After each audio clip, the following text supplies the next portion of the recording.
explore all the different options, along with my national security team, our military and civilian leadership in Afghanistan, and our key partners. And given the stakes involved, I owed the American people and our troops no less. This review is now complete. And as Commander-in-Chief, I have determined that it is in our vital national interest to send an additional 30,000 U.S. troops to Afghanistan. After 18 months, our troops will begin to come home.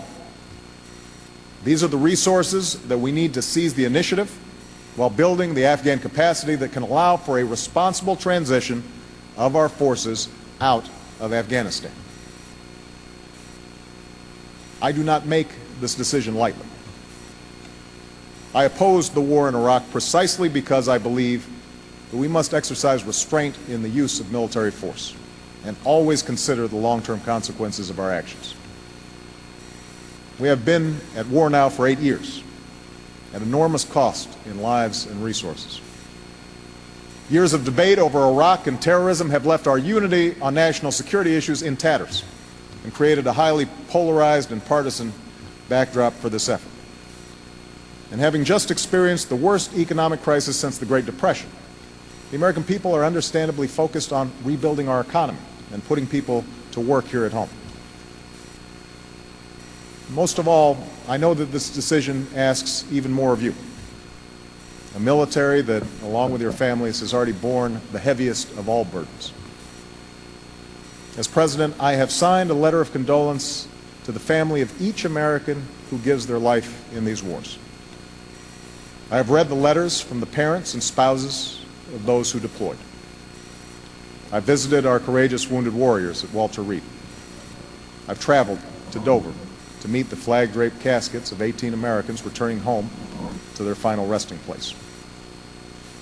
I see firsthand the terrible wages of war. If I did not think that the security of the United States and the safety of the American people were at stake in Afghanistan, I would gladly order every single one of our troops home tomorrow. So no, I do not make this decision lightly. I make this decision because I am convinced that our security is at stake in Afghanistan and Pakistan. This is the epicenter of violent extremism practiced by Al-Qaeda.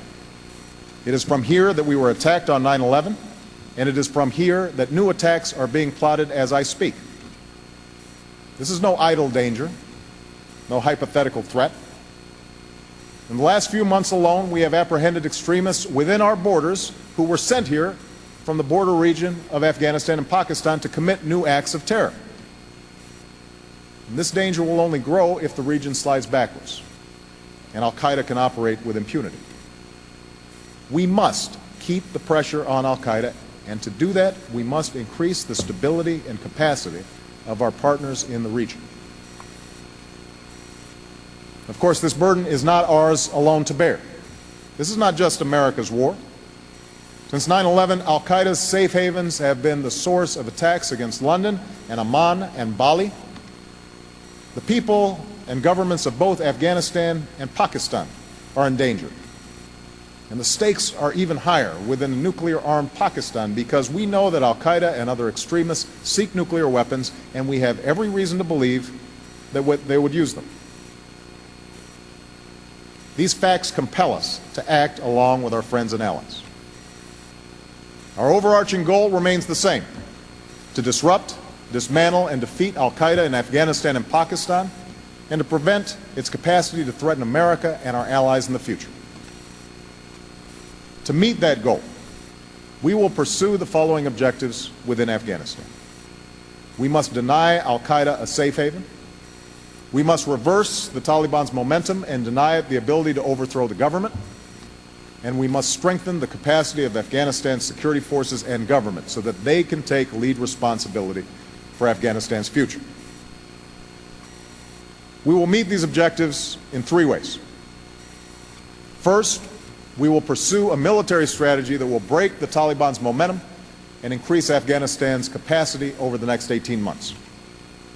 The 30,000 additional troops that I'm announcing tonight will deploy in the first part of 2010, the fastest possible pace. so that they can target the insurgency and secure key population centers. They'll increase our ability to train competent Afghan security forces and to partner with them so that more Afghans can get into the fight. And they will help create the conditions for the United States to transfer responsibility to the Afghans. Because this is an international effort, I've asked that our commitment be joined by contributions from our allies. Some have already provided additional troops, and we're confident that there will be further contributions in the days and weeks ahead. Our friends have fought and bled and died alongside us in Afghanistan, and now we must come together to end this war successfully. For what's at stake is not simply a test of NATO's credibility. What's at stake is the security of our allies and the common security of the world. But taken together, these additional American and international troops will allow us to accelerate handing over responsibility to Afghan forces and allow us to begin the transfer of our forces out of Afghanistan in July of 2011. Just as we have done in Iraq, we will execute this transition responsibly, taking into account conditions on the ground.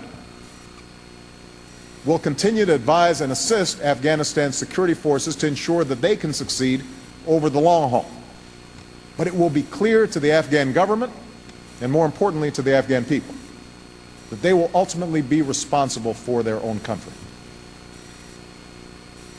Second, we will work with our partners, the United Nations, and the Afghan people to pursue a more effective civilian strategy so that the government can take advantage of improved security. This effort must be based on performance. The days of providing a blank check are over. President Karzai's inauguration speech sent the right message about moving in a new direction.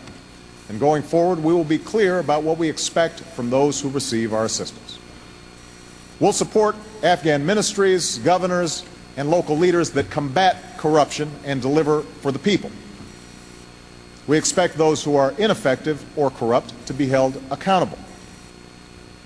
And we will also focus our assistance in areas such as agriculture that can make an immediate impact in the lives of the Afghan people.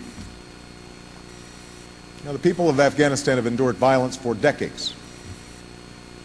They've been confronted with occupation by the Soviet Union and then by foreign al-Qaeda fighters who used Afghan land for their own purposes. So tonight, I want the Afghan people to understand. America seeks an end to this era of war and suffering. We have no interest in occupying your country. We will support efforts by the Afghan government to open the door to those Taliban who abandon violence and respect the human rights of their fellow citizens. And we will seek a partnership with Afghanistan grounded in mutual respect, to isolate those who destroy, to strengthen those who build, to hasten the day when our troops will leave, and to forge a lasting friendship in which America is your partner and never your patron. Third, we will act with the full recognition that our success in Afghanistan is inextricably linked to our partnership with Pakistan. We're in Afghanistan to prevent a cancer from once again spreading through that country. But this same cancer has also taken root in the border region of Pakistan. And that's why we need a strategy that works on both sides of the border. In the past, there have been those in Pakistan who have argued that the struggle against extremism is not their fight, and that Pakistan is better off doing little or seeking accommodation with those who use violence. But in recent years, as innocents have been killed from Karachi to Islamabad, it has become clear that it is the Pakistani people who are the most endangered by extremism. Public opinion has turned. The Pakistani army has waged an offensive in Swat and South Waziristan.